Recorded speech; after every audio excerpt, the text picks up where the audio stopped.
इतनी भारी तादाद में मन बना करके आज की सभा रखी, इसके लिए मैं हृदय की गहराई से आप सभी का आभारी हूं और धन्यवाद करता हूं।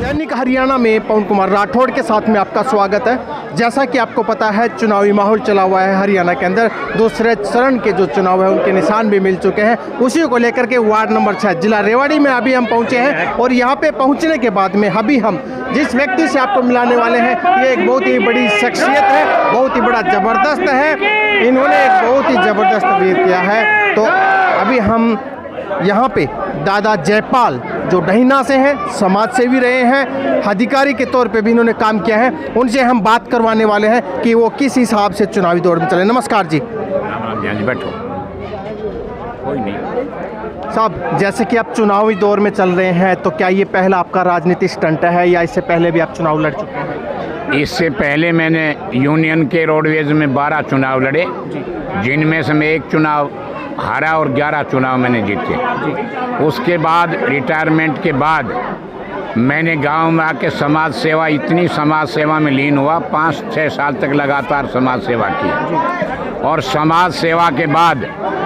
गांव का मैंने पैक्स का, हमारे का चुनाव होना था। उस चुनाव में हम 25 कैंडिडेट थे, 9 गाँव का चुनाव था और उसमें सबसे ज़्यादा 364 वोट मुझे मिली। उससे अगली साल भी अब मैं जनप्रतिनिधि आज भी हूँ। इस दूसरे चुनाव में भी हमारी पैक्स का मैं सबसे ज़्यादा 367 वोटों से चुना गया कैंडिडेट हूँ। उसके बाद मैंने सरपंची का चुनाव लड़ा। ये सच्चाई है, लेकिन उनके एक माँ ऐसी सीरियस जवान मौत हो गई थी, जिसकी वजह से 100 वोटों का हमारा डिफरेंस रह गया। लेकिन हमने अपने काम को ज़मीन से जुड़ करके लोगों का जन समर्थन मिलता रहा। हम हर गरीब का, अमीर का, जब भी जो कोई हमारे लायक काम था, काम को लगातार करते रहे। और उसी का फल था कि हमने वहाँ पहले चुनी हुई टीम थी गांव में, तीनों चीज़ ब्लॉक समिति, जिला परिषद और सरपंची उनके पास थी, लेकिन किसी किस्म का कोई काम नहीं हुआ। हमने उसमें मन बनाया कि भैया काम तुम कर नहीं रहे हो और तीनों की तीनों चीज़ गांव ने तुम्हारे पास दी हैं। हम यूनियन में एक दायरा देते थे कि जुल्म को बर्दाश्त करता है वो सबसे बड़ा जुल्मी है। और उस उपलक्ष्य में हमने मन बनाया और वार्ड नंबर 6 के प्रत्याशी बने। जी, जिस तरह से आपकी पूरी ज़िंदगी एक तरह से देखा जाए तो चुनावी माहौल में ही गुजरी है। एक अधिकारी के तौर के साथ साथ में आप चुनाव लड़े, उसके बाद में आप रिटायरमेंट के बाद में भी आप चुनाव लड़ी रहे किसी न किसी रूप में। लगभग मैं आपकी उम्र जानना चाहूँगा साहब। मैं मेरे ख्याल 74.5 साल का हो गया हूँ और मैंने दोनों घुटने चेंज करवा रखे हैं।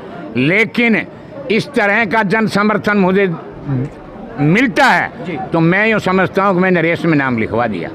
जिस तरह से देखा जाए, एक आज भी 74-75 साल के आप कंप्लीट होने वाले हैं, आज भी आपके अंदर वही जज्बा है, आवाज़ के अंदर वही जोश है, तो इसके पीछे क्या कारण रहा है? ये सिर्फ है, ये जनता जनार्दन का प्यार, इनका अपार प्यार और इनका समर्थन मुझे इतनी भारी शक्ति दे रहा है। मैं तो पहले भी कहता था यूनियन में कि जो भी एम्प्लॉई के हकूक़ की लड़ाई लड़ेगा वो सदा के लिए जिंदा रहेगा। मेहनत कश की आवाज़, ये मेहनत कश की आवाज़ हरदम रंग लाती है।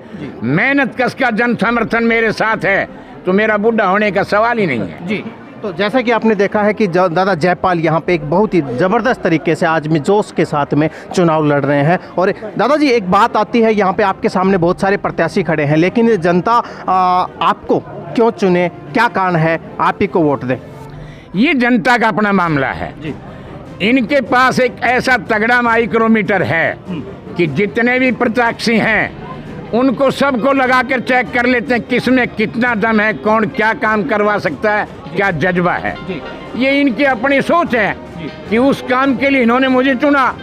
इनका माइक्रोमीटर इतने भयंकर ढंग से काम कर रहा है कि एक एक इंसान को ही समझ जाते हैं कि इंसान क्या कर रहा है और कैसा इंसान है। अब इन्होंने सोचा होगा कि हमारी सोच पर दादा खरा उतर रहा है या ठीक कैंडिडेट लगता है, इसलिए इन्होंने मन लगा करके, आपने देखा होगा कितनी भारी शक्ति के साथ लाडुओं से तोल रहे हैं। प्यार का पोटला मेरे सिर पर रखा है, कितना भारी मेरे लिए इन्होंने जान लगाकर प्रोग्राम किया है। ये इनकी अपनी सोच है, इनके जो कैंडिडेट जचा जनता को, उसको ये अपना प्यार और प्यार का जज्बा दे रहे हैं। मैं जनता से मेरा ये सवाल मेरा ये है जनता से कि एक तो आता है नई नवेली दुल्हन और एक होती है पुरानी, यानी कि एक्सपीरियंस होल्डर। तो यहाँ पर चुनावी माहौल को देखते हुए 12 चुनाव इन्होंने अध्यक्ष रहते हुए वहाँ पे लड़े, उसके बाद में 2 इन्होंने गांव में रिटायरमेंट के बाद में आकर के लड़े, तीसरा चुनाव यहाँ पे अभी प्रत्यक्ष सामने पार्षद के रूप में यहाँ पे आए हैं। तो वो तो सिंपल सी बात है कि नए नवेले क्या है कि वो नौसखिया होंगे और उसके साथ में एक्सपीरियंस होल्डर है, तो कुछ ना कुछ क्षेत्र के लिए, समाज के लिए, लोगों के लिए करेंगे। तो आपका हमारे साथ में जुड़ने के लिए धन्यवाद और लगातार अपडेट्स रहने के लिए आप हमसे लगातार जुड़े रहिएगा। नमस्कार, जय हिंद, जय भारत।